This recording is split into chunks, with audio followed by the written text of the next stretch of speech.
buntis ka. Ang bilis din ng amo ko, no?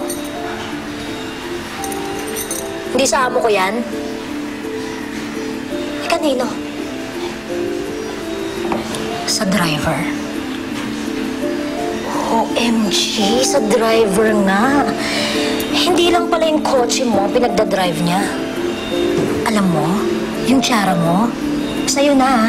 Kailangan malaman to ni Mayor. Teka lang, uy, huwag naman huwag mo sasabihin.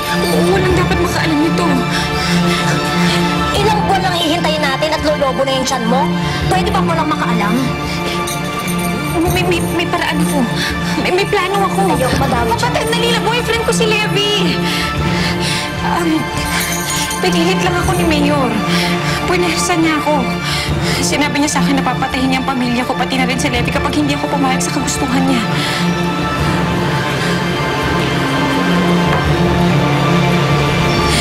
Kaya ngayon,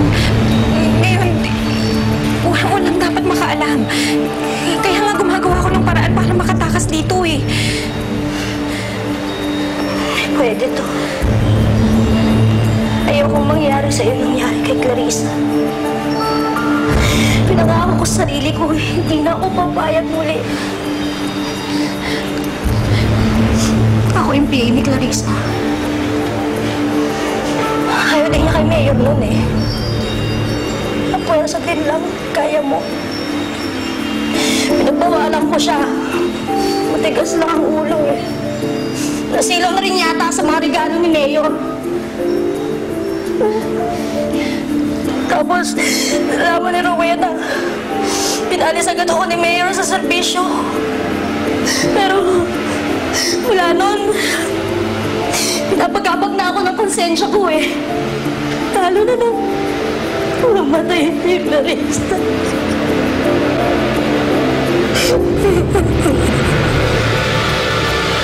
Hindi, huwag ka mag-alala. Hindi mangyayari sa akin ang nangyari kay Clarissa. Sige. Bayag na ako. Tutulungan kita. Pero planuhin natin ito na maigi Ayoko rin matsugi Oo, sige, basta ipangako mo sa akin Ipangako mo sa akin na hindi mo ito pagsasabi kahit kanino. Lalo na kay Levi. Kaga, kailangan sabihin mo sa ama. Hindi pwede. Malalaman niya rin naman kapag nakatakas na ako dito eh. Hanggang ngayon, basta hanggat hawak ako ni Mayor sa leeg, hindi nila pwedeng malaman to. Para na rin sa kaligtasan ng anak ko.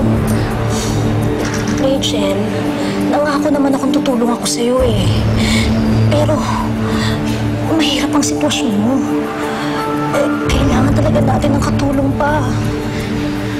Wala na naman tutulong sa akin eh. Yung pamilya ko, hindi na rin ako matutulungan. Ako na lang mag-isa. Laban ko to. Laban ko na lang to mag-isa. Pero itong tatandaan mo. Kapag natapos na ang lahat ng to, kapag nakatakas na ako, babalikan ko lahat ng mga umapak sa akin. At silang papagapangin ko sa lusang.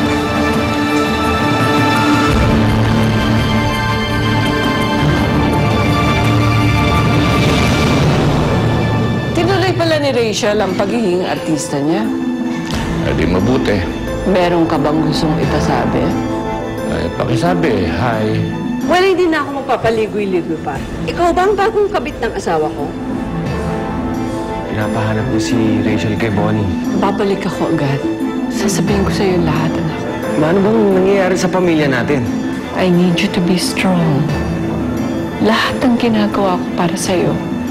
Gusto ko lang ipaalala sa'yo ang nangyari sa isang starlet na nangangalang Clarissa. Huwag mo kayo ikukumpara sa kanya dahil magkaiba kami. Malakas lang naman kayo sa sampilite, pero huwag kayong magkakamaling galawin ulit ang pamilya.